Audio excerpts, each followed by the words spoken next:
صدف د خپلې کوچنۍ کورنۍ سره یوه خوشحاله ژوند درلود. مور، پلار او ورور یې په سن کې وو. صدف د خپل عمه زوی سره مینه درلوده. صدف او احمد په یو بل ډیر مین وو. احمد د خپلو زده کړو لپاره له صدف څخه لرې په ښار کې اوسېده. د صدف ورور د کاکا په لور مین وو. څو ځلې یې جرګه پې کړې وه، خو کاکا یې نه منله، مګر دا چې صدف یې زوی ته ورکړي، ځکه زوی یې هم له صدف سره ډیره مینه کوله. خبره تر دې ځایه ورسېده چې د صدف ورور ځان وژنه کوله. صدف د خپل ورور د خوشحالۍ لپاره د کاکا زوی سره واده کولو ته غاړه کېښوده. د صدف او د ورور ودونه وشول. صدف ژوند د کاکا زوی سره په خفګان او د ورور ژوند یې د کاکا لور سره په خوشحالۍ کې پیل شو. احمد چې کله د دې هر څه نه خبر شو، نو د صدف مینه یې په زړه کې په کرکه بدله شوه او د خپلې ماما لور سره یې واده وکړ. صدف به هره ورځ وهل ټکول خوړل، ځکه چې د خپل خاوند سره به یې اړیکه ښه نه وه.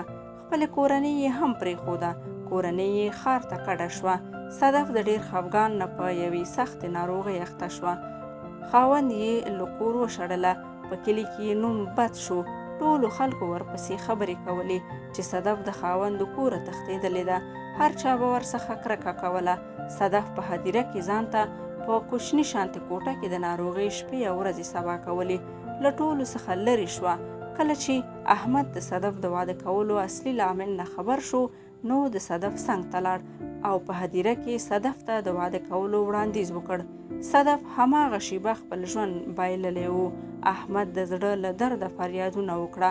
صدف یې په غېږ کې ونیوله او بې روحه جسد یې د کلي منځ ته یوړه او د کلي په منځ کې یې نارې کړې.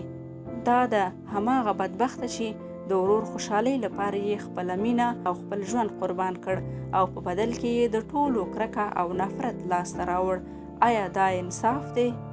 خور د ورور خوشحاله ژوند لپاره خپل هر څه، ژوند، عزت، خوشحالي قربانوي، خو په بدل کې یې هیڅ هم نه غواړي.